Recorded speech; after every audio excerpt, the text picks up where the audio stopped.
right, interesting day so far. I departed Alpena, which is off in the distance there, at about 0825 this morning, en route to leave Thunder Bay and head out to the open waters. Started getting warnings from the Coast Guard that Lake Huron, Lake St. Clair, Lake Erie all have small craft advisories with waves up to 8 feet. So I sailed out to the point of the peninsula, which is right over there, with some hopes that, worst case scenario, I could hug the shoreline and make it to Presqu'île. Because, you know, the wind's coming from the north, which is exactly where I'm going, which what it always does. And as soon as I got past the point, seas became very confused, and I was very cold, and if the steady 22 gusting to 32 stayed that way all day, it's going to make for a rough day. 8-foot waves, 25-mile-per-hour winds, tacking to get to Presqu'île. Kind of made a decision, and the decision was to bail. One of the huge factors that I'm freezing, and if you can imagine just getting out there and getting sprayed would be not much fun. So I consider this the first day that I got weathered in. Yesterday I wouldn't have sailed regardless. I needed a day off. So today the weather held me at bay. But I did not feel like motoring all the way back to Alpena. Really no reason to go there, because I'm going to try to watch the wind here. I'm about 1.5 miles from the end of the peninsula, and I'm looking at beaches and pine trees, and it's really a lovely little anchorage for the night. So I'm going to make me a Bloody Mary and do some reading and do some napping. Later on, cook me a nice dinner and make the most of this day. I'm on vacation. Good morning, and happy Father's Day to all the fathers out there. It's June 19th, and it's about, I don't know, 0635.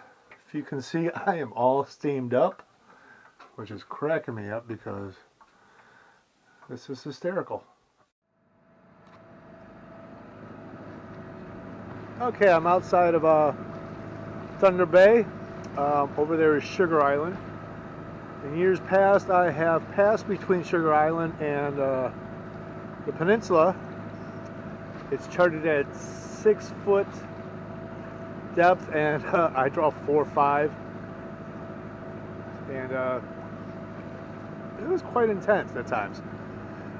Since the wind blew from the north for a few days, I'm not sure how much of a sage there has been, and that water has returned. So I'm taking a different route this year. I'm going to go the normal course, which is around Thunder Bay Island, which is right there. And this is quite fascinating. Gravelly Beach, there's Thunder Bay Lights. There's a, it looks like a wall, it could be a sandbar protruding out from it. There are some wrecks, and a lot of times they have marked them with, call it buoys. Not like a cam buoy or anything like that, just looks like large fenders to me. It's quite scenic.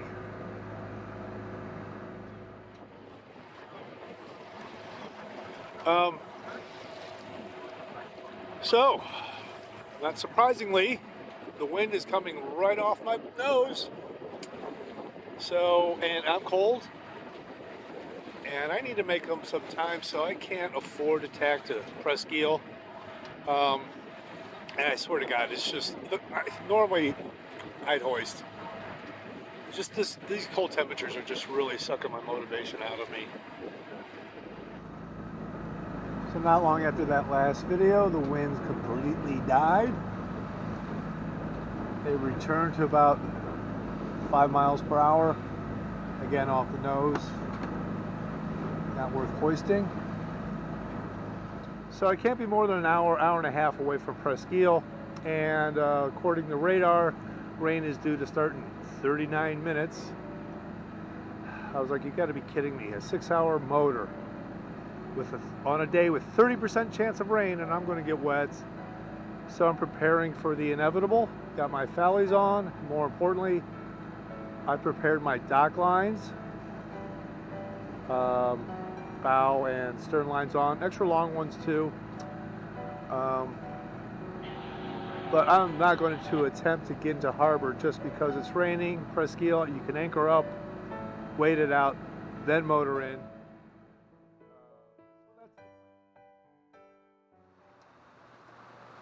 Good morning, June 20th, around 09:30. Woke up early. Goal was to depart at 8 because I got about an 11-hour trip to Detour, Michigan. Not happy with the VHF weather reports because they're not giving me any wave heights on the lake. My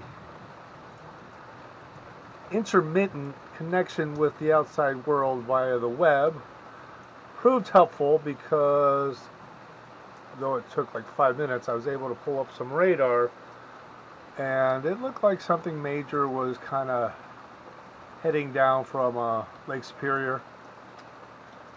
So I decided to wait it out.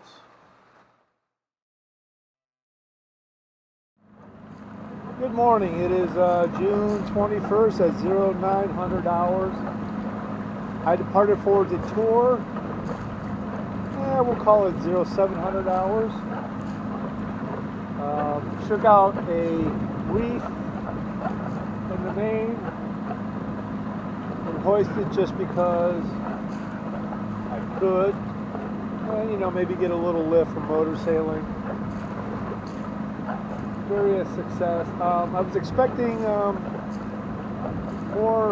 less winds today and maybe a close haul to Detour, but that has not materialized at least yet. It's still early. I still have 6.5 hours to go. Apparently there's a heat wave on shore, but that doesn't happen out here. Even though I'm in shorts, my legs are a little chilly and I have a hoodie on. But it's very pleasant, so I'm not complaining. I needed a day like this. I still have yet to have that perfect sailing day, but I needed some sunshine and some nice, easy going along because I was a little lacking in motivation for a day or two there, but today has helped my spirits tremendously. It is now 10-12 hours, and I'm sorry I didn't film it, but I got to enjoy about 20 minutes of actual sailing at 4 knots and about 5 to 8 mile per hour winds. As I feared, it was short-lived, so I'm back under motor as I head to Detour. Winds have been very fickle. My head sail has been up and down, in and out, I should say, all morning. Right now it's out. I'm doing about 3.5. My threshold for slowness is 3 on this trip because I have a gold. Normally it's 2, but for this trip it's 3, so I'm doing 3.5. So I'll accept it. Let's pan up. I think I said this in an earlier video. This is a new main, which is lovely, except for the problems I'm encountering. And one of them is that the slugs are new, and she's not hoisting and dropping as easily as she used to, because it's not the same one. The slugs are sticking, they're not worn in, so I think you get the point of that. So one thing that is evident to me doing these trips is that freighters are really quiet. They sneak up on you, just as this guy did. I was just sitting here motoring along, and I look off my starboard stern, and there she was. Okay, it's 15:15, and in the distance you can see the detour light.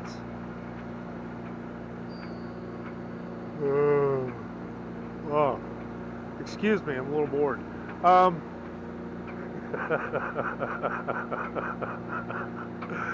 That's an inside joke. So I'm going to go in here and gas up, and I'm going to do something fascinating. I'm going to continue on. As a general rule, this river is, the St. Mary's River is a 2-day trip. And I think I said the math earlier that to get to the first anchorage is still 6 to 8 hours away. I'm going to do it. I'm going to probably get in there at midnight and anchor up. According to Bonnie Dahl, doing the river at night is probably easier, which I've always said. I've just never done it, so I'm going to try it tonight. Doing the river at night is not the issue. The issue is anchoring at night. What the hell?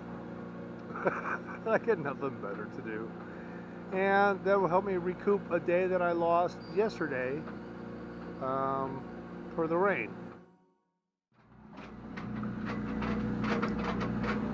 Okay, just departed the tour. I'm heading towards Nebish to anchor for the night. There was no wind on the lake pretty much all day. It's very light. Suddenly I get into the passage and it's blowing 20. I'm not sure if trying to get to this anchorage is a good decision or not. We're going to find out. I'm feeling that once I get tucked in and out of the open, it'll be calmer. But right now, it's not real fun out there, to be honest with you. It's whitecapping. So it's blowing 15 to 20. I'm stupid.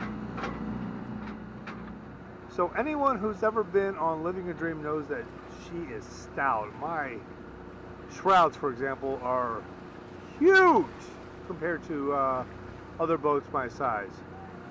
My main sheet here, ginormous.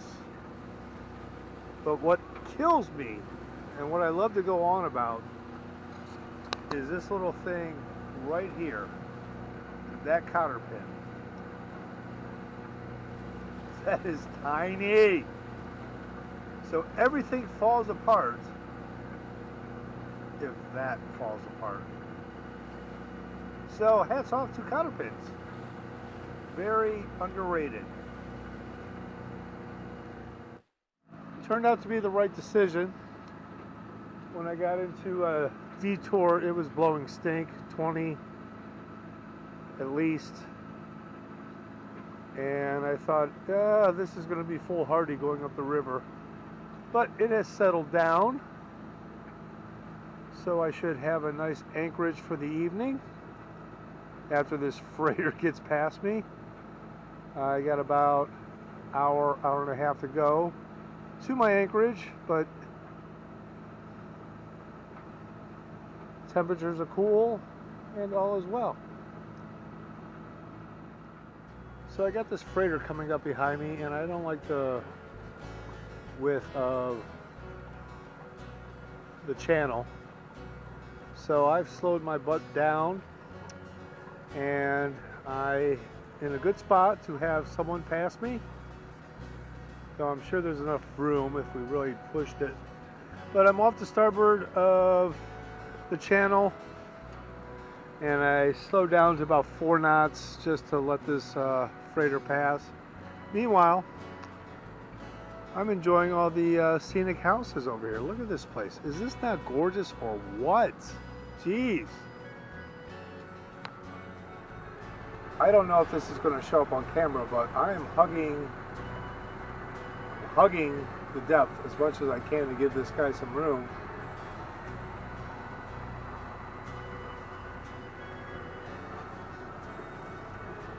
And meanwhile, there it is. This is a little scary. So this is my best freighter passing ever. Look at that rudder. Jeez. I got into the shallows. I spun around, got out of it. And I'm learning that it's just my paranoia. There's more than enough room in the channel. But that was awesome. That was so awesome. Alrighty, it's 20:39 and I'm anchored up outside of Nebish Island on the St. Mary's River.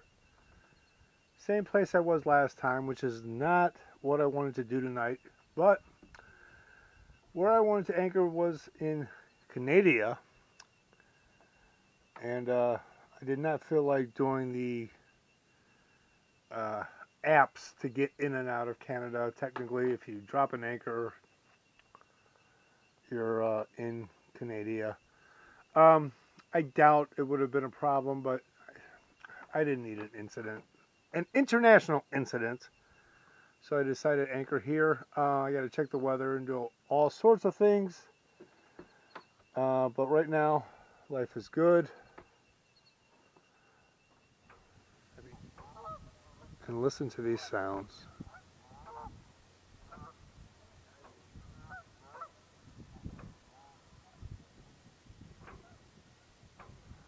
I need it tonight. So Terry, yeah, it's 22:15 right now, and this is what it looks like. And as you know, you can't really video dark on these cameras, so I would not call this dark yet. So I'll keep doing this at 22:15 every night as long as I can remember, just so we can have a comparison. It's a little cloudy right now, so you know, I'm sure if there's no clouds, it'd be a lot brighter. I think there's a big difference between here and Cleveland. Well, doesn't this scene seem familiar? I'm starting to not like going up the St. Mary's River. This is only my second time, and once again, it's blowing stink. 2025. I just passed Nebish, and I'm in an open area of water where the upbound and downbound merge, and I cannot get out of this fast enough. Very much looking forward to getting near shore and tucked in between some land masses, because this open water thing is not fun. At least it's sunny. I got that going for me. What a pain in the butt. You know, Apostle Islands, if I make it, it better be worth it. Oh my. So it's 10:40. I'm continuing up St. Mary's River. I got off Lake Nicollet and am experiencing less waves, but the wind is still howling 20-25, and I'm being challenged. But to be quite honest with you, I'm rather bored of being challenged. You know what? Excite me with some calmness. That'd be great. Really great. I don't know if you can see into the gas dock office at Kent Marina, but there's no one in there. So I have docked alone many, many times. More times than most people ever will. But today was probably my most harrowing. Although the wind is kind of off the nose, there's probably a current in here. So when I rounded up to get her nose into the wind, the valve started going to starboard, and I did everything I could to tie that bow line on at the last possible moment, which meant my stern was now coming into the dock, so I had to fend that off until she fell back on the bow line enough to right herself, and it was just terrible. And then, to make matters worse, I see this sign. We currently do not have any fuel due to maintenance and inspection. Well, I need fuel. I can't leave tomorrow if I don't have fuel. So I was like, what am I going to do? It's not fun out there right now, and the thought of going to another marina was just unimaginable. So I kind of sat here for 15 minutes. Finally went up to the main office. I got good news. They're going to be able to dispense gas in about 1/2 hour. And someone will help me get off this dock and into a finger for the night. So thank heavens it's working out. But I was really dismayed about 20 minutes ago. So